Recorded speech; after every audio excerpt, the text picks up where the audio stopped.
கிறிஸ்துவுக்குள் பிரியமானவர்களே, இந்த நாளுக்கான மாலை நேரம் அண்ணா அப்போஸ்தலனாகிய பவுல் ரோமருக்கு எழுதின நிருபம் 16வது அதிகாரம் 12வது வசனம். ரோமர் 16:12. ரோமன் 16:12. கர்த்தருக்குள் பிரயாசப்படுகிற திரிபோனாலையும் திரிபோசாலையும் வாழ்த்துங்கள். கர்த்தருக்குள் மிகவும் பிரயாசப்பட்ட பிரியமான பெர்சியாலை வாழ்த்துங்கள். நான் ஒரு காரியம் சொல்றேன், நீங்க இங்கிலீஷ்ல பேர் வாசிக்கிறதுக்கும் தமிழ்ல பேர் வாசிக்கிறதுக்கு நிறைய வித்தியாசம் இருக்கும். அதனால நீங்க ஒன்றும் குழம்பிடாதீங்க. ஏன்னா தமிழ்ல அப்படிதான் மொழிபெயர்த்திருக்கிறாங்க.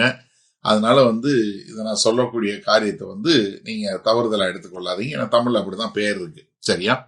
இங்க அப்போஸ்தலனாகிய பவுல் இங்க ஒரு 3 சகோதரிகளை அவர் வாழ்த்தக்கூடிய ஒரு காரியம் இங்க சொல்லும்போது, சகோதரிகளும் கர்த்தருக்கென்று விலைக்கரையை செலுத்தி அன்பு செலுத்தி எவ்வளவு கஷ்டமான நிலைமை இருந்தாலும் அங்க அவர்கள் ஒன்றாக இருக்கக்கூடிய ஒரு காரியம். இப்ப 2 பேர் சொல்றாரு, திரிபேனால் திரிபோசால். சரியா? இந்த 2 பேரும் சகோதரிகளாக இருக்க வாய்ப்பு இருக்குங்கிறதான் வேத வல்லுநர்களோட கணக்கு. ஏன்னா அவங்க 2 பேரோட பெயரும் அந்த மாதிரிதான். ஏன்னா நம்மளும் அப்படித்தானே பெயர் வைக்கிறோம். அப்ப இவங்களுடைய பெயருக்கு என்ன அர்த்தம்னு பாத்தீங்கன்னா, ஒருத்தவங்க டெலிகேட், அதாவது ரொம்ப கொஞ்சம் பத்திரமா பாத்துக்கணும், இன்னொன்னு கொஞ்சம் டெயின்டி என்று சொல்லக்கூடியதா. ஆனா இவங்க என்ன பண்றாங்க, 2 பேரும் கர்த்தருக்குன்னு ரொம்ப கடினமா வேலை பார்த்த ஒரு ஆளு. ஏன்னா கர்த்தருக்குள் பிரயாசப்படுகிறவர்கள். ஏன்னா 2 கொரிந்தியர் 12:9 சொல்லும்போது என்ன சொல்றாரு, அவருடைய வல்லமை பலவீனத்துல வெளிப்படும் என்று சொல்லக்கூடியதாக.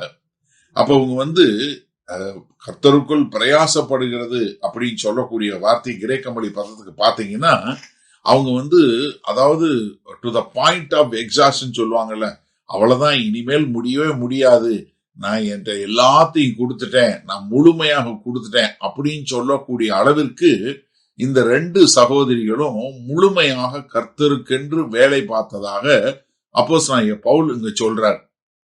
ஏன்னா நிறைய பேர் இந்த காரியங்கள்ல நான் முன்னாடி சொன்னது போல நிறைய பேர் பவுல் அவர் மேல் சாவனிஸ்ட், அவர் பெண்களை மதிக்க கூட மாட்டாரு அப்படின்னு அதுக்கு நேர்மாறாக அவர் சொல்லக்கூடிய காரியம் பாக்குறீங்களா? அடுத்து என்ன சொல்றாரு,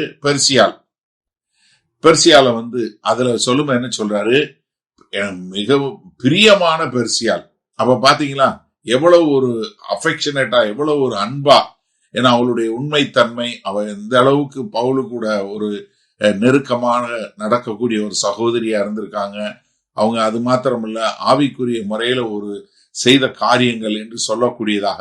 அவங்க என்ன சொல்றாரு, மிகவும் பிரயாசப்பட்ட, அப்படி மிகவும் பிரயாசப்பட்ட அப்படின்னா என்ன, ரொம்ப காலமாக அவங்க நிறைய தொடர்ந்து அவங்களுடைய முதிர்ந்த வயதிலையும் அவங்க செய்யக்கூடியவங்க. ஏன்னா கண்டிப்பா இப்ப ரொம்ப காலம் பிரயாசப்பட்டாங்கன்னா அவங்க கொஞ்சம் வயசானவங்க. அப்ப என்ன, அவங்களுடைய கால அளவுல என்ன சொல்றாரு, நீங்க இவ்வளவு காலம் செய்ததெல்லாம் என்ன பண்றாரு, கர்த்தர் வாழ்த்துறாரு, அதனால நானும் உங்களை வாழ்த்துகிறேன் என்று சொல்லக்கூடியதாக. ஏன்னா 1 கொரிந்தியர் 15:52 சொல்றாரு இல்லையா, உங்களுடைய கர்த்தருக்கென்று செய்த உழைப்பு ஒரு நாளும் வீணா போகாது என்று சொல்லக்கூடியதா. சரி, இதனால இந்த வசனத்தை நம்ம எப்படி எடுத்துக்கொள்வோம்?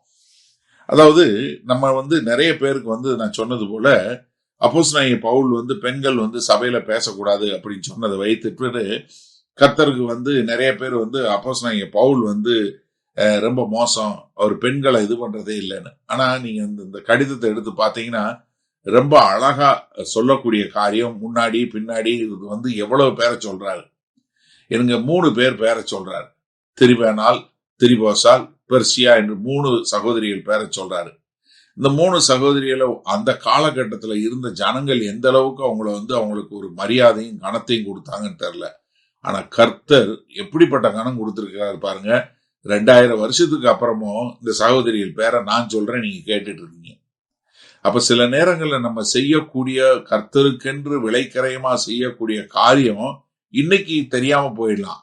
ஆனா பின்னாடி சரித்திரத்துல கர்த்தர் என்ன பண்ணுவார்னா, நம்ம மறைமுகமா செய்யக்கூடிய ஒரு உண்மையாக செய்யக்கூடிய எல்லா காரியத்தையும் தேவன் காண்கிறவரா இருக்கிறாரு, அதை கனப்படுத்தக்கூடியவராய் இருக்கிறாரு. அதே சமயத்துல சபையினுடைய மிஷனுக்கு பெண்கள் மிகவும் அவசியம் என்பதை நம்ம மறக்கக்கூடாது. ஏன்னா பெண்கள் உடல் வேலை பார்க்கிறவங்களா இருக்கிறாங்க, போதிக்கிறவங்களா இருக்காங்க, வீடுகள்ல உபசரிக்கிறவங்களா இருக்காங்க, சீஷர்களா இருக்கிறாங்க. அது மாத்திரமல்ல, சீஷர்களை உருவாக்குறவங்களா இருக்கிறாங்க, மிஷன்ல பார்ட்னரா இருக்கிறாங்க. கர்த்தராகிய இயேசு கிறிஸ்துக்கே தங்களுடைய சொத்தெல்லாம் வித்து அவங்க கொடுக்கக்கூடியவங்களா இருந்தாங்க. அப்ப என்னன்னா, பரலோக ராஜ்யம் எப்படி ஒரு உண்மையுள்ள பெண்களுடைய தோள்களில் கட்டப்பட்ட ஒரு ராஜ்யமா இருக்கிறத பாக்குறோமா? அதனால எனக்கு அருமையான சகோதரிகளே, நீங்க நல்லா தெரிஞ்சு கொள்ளுங்க.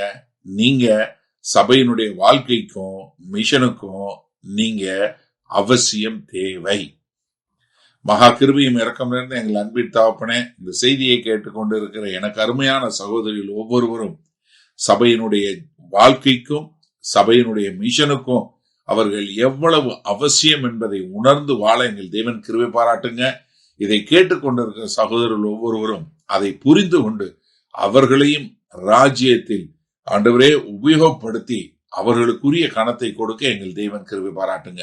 இயேசு கிறிஸ்துவின் மூலம் பிதாவே, ஆமேன். கர்த்தர் உங்களை ஆசீர்வதிப்பாராக. நாம் நாளை காலை தினசரி தியானத்தில் சந்திப்போம். Good night.